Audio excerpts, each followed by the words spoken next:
Arizona, Florida that didn't. So 2.5 months can make a difference. The virus is still out there. Regardless if you start congregating again, the damn thing's going to spread.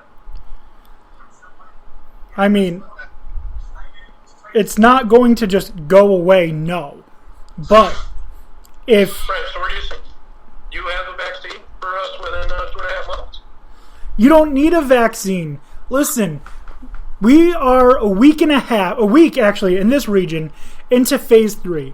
That means in about a week and a half, we're going to see what people are having normal contact with other people, how it's going to react, how many cases are going to be. If by 2 Wednesdays from now, we don't have an increase in cases, the area is effectively safe.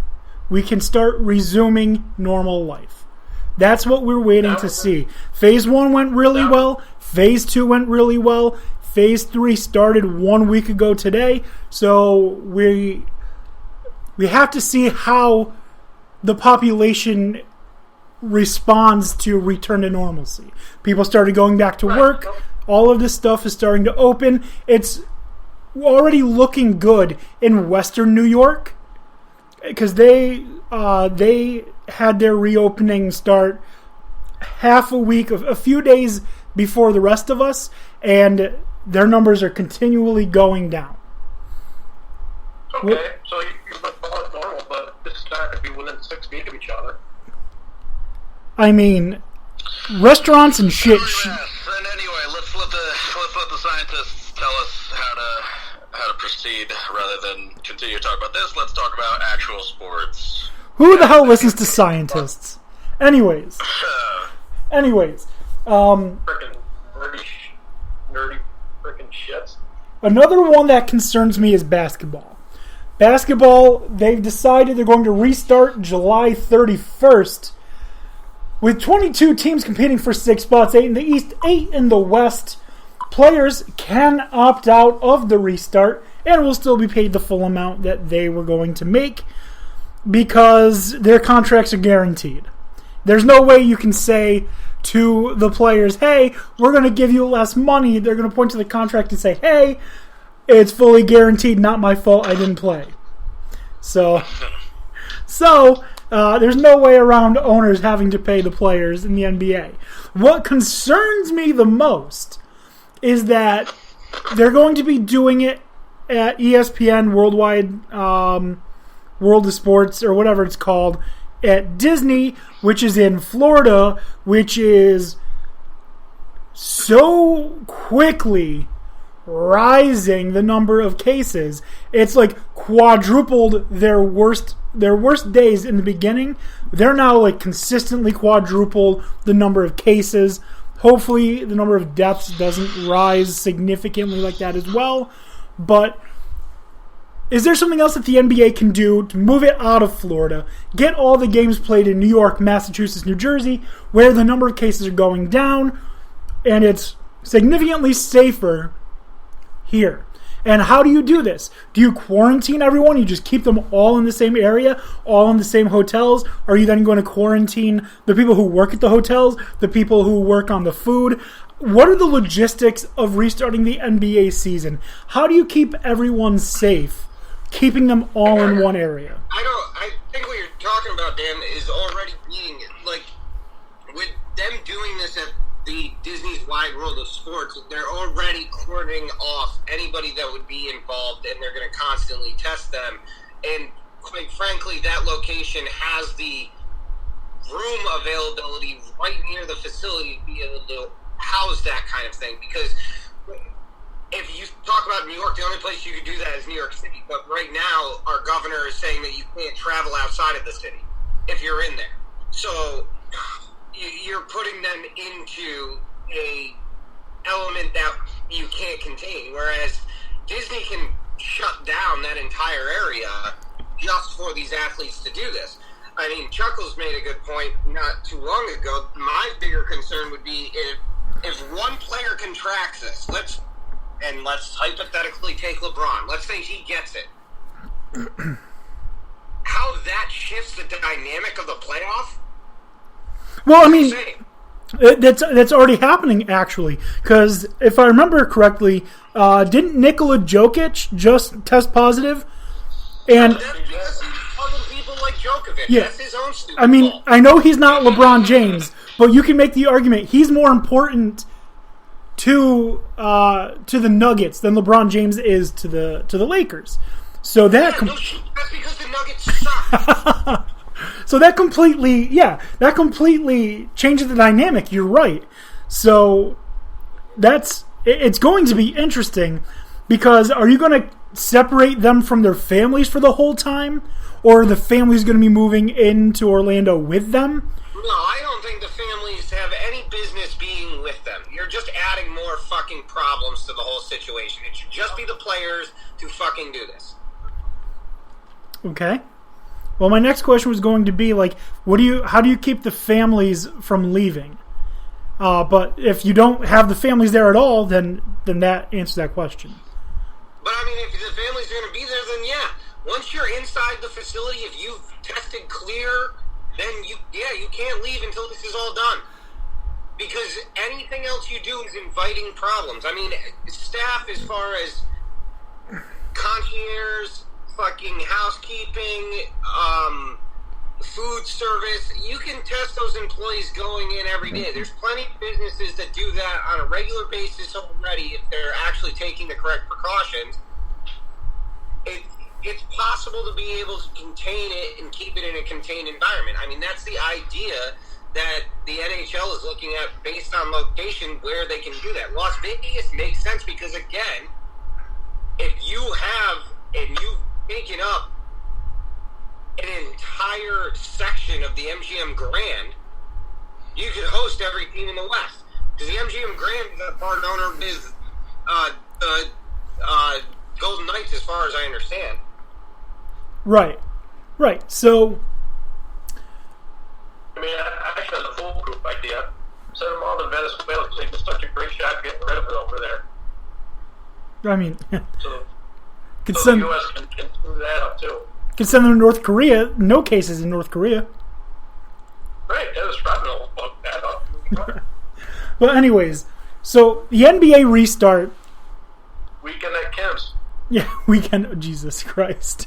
But yeah, so having everyone in Florida, I feel like is kind of risky. But I also feel like if it's contained to Disney, it's less risky because, like, they're such a big corporation that they definitely will have shit under control. So The other thing with the NBA is that it's such a smaller league than these other leagues, so I feel like there's a lot less risk. Just logistically, you have 5 starters, 5 backups, and then a couple other possible rotational players. Baseball, you've got what? 8 on the pitching staff, 12 position players, so 20 to 22, I think, on a roster. And then, football, the same thing. Left inside, backups. Teams are eventually down to 155 per season. Hockey, 4 lines of 5.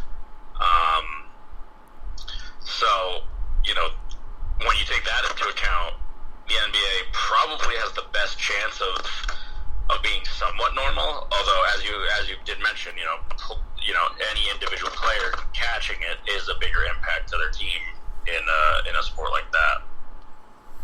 And there have been some players who have said that they don't feel like they're safe, so they're deciding not to play. There are players who said that they don't feel like playing because whatever political or social reason, like Kyrie Irving says that he doesn't feel the right thing to do is to play. We get paid to play, so it's too bad. Yeah, but with Kyrie's thing, alright, Kyrie, you can feel however you want to feel about the situation, but, the player don't,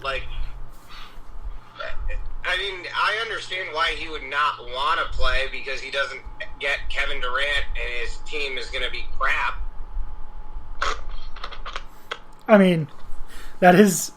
The Nets were trending upward. I don't take Kyrie's word to be completely honest because there's plenty of times that Kyrie's just lied about things just to be able to get the most out of his own personal situation. So I'm hesitant to believe it comes out of Kyrie. Listen, of truth and truth and listen, flat worldism. I was gonna say, if you don't think the Earth is flat, you're a sheep. This is the guy that I'm taking the advice from. If you don't think the world is flat, you're a sheep. Bah, sheep. Boom, got him. Yeah, so what do you think about the players being able to opt out due to concerns of coronavirus? That's the right thing to do, right? If you don't feel like it's safe to return, you shouldn't have to return, right? Yes. You don't want to play, you don't want to play. That's entirely up to you. I mean, if you don't feel comfortable with it for whatever reason, that's obviously your right to be able to do so. But at the end of the day, you chose this profession. So either do it or don't. It's not going to affect me either way because I'm still going to enjoy the entertainment and I'm still going to bet on it. Don't back up. So just tell me what you're doing so I have a better idea of how to bet. Like I said, not going to do the full 30 teams. It's going to be 22 teams vying for 16 spots, excuse me. So that also right there lessens the risk because they're limiting, they've cut by a quarter the number of players that are going to be around. So, right. So when you look at the sports book now, you're going to have the line, the over-under, and the COVID effect, right? yes. Yeah. How many players test positive this week? Over, under 6. Right. Oh, there has to be there's definitely a line for that. You can bet on anything, okay? Yeah, you can. So, unfortunately, the Knicks are not one of the teams that are going to be in this 22-team. Shocker. Yeah, I mean, huge shock. But why are they doing it this way? Why not just say, we're going to just go immediately into the playoffs, and it's going to be these 16 teams. Whatever the standings were at the end of the season, we're going to just take those and just cut it off here, and these are the playoffs. Doesn't that make more sense than here are 22 teams, and these guys are going to play for this many spots, and you guys in the West, well, we already know who's in the playoffs. It wasn't going to change. But the East, the East needs to find out. It's because Zion Williamson has a chance in this model to make it to the fucking playoffs. Facts. Again, the answer to any question you're talking about of why they're doing it is always going to be going back to what you said again with these are billionaires. Money talks, bullshit walks. It's always going to be the case with these people. You're right. It is. One thing I do just want to say really quickly, going back to baseball, completely forgot about it. Major League Baseball, both leagues for 2020 and 2021 will have a designated hitter. Many believe that will be the way going forward and that the players will demand a universal designated hitter in the collective bargaining agreement after that. Well, it was only a matter of time. It really was. There are a lot of people who are pissed off about it because they're baseball purists, whatever. My argument is I don't want to put my ace pitcher in danger because he had to fucking try and hit a ball. The same way I don't want to put my star quarterback at free safety. So, personally, I'm pro DH, but I feel like the league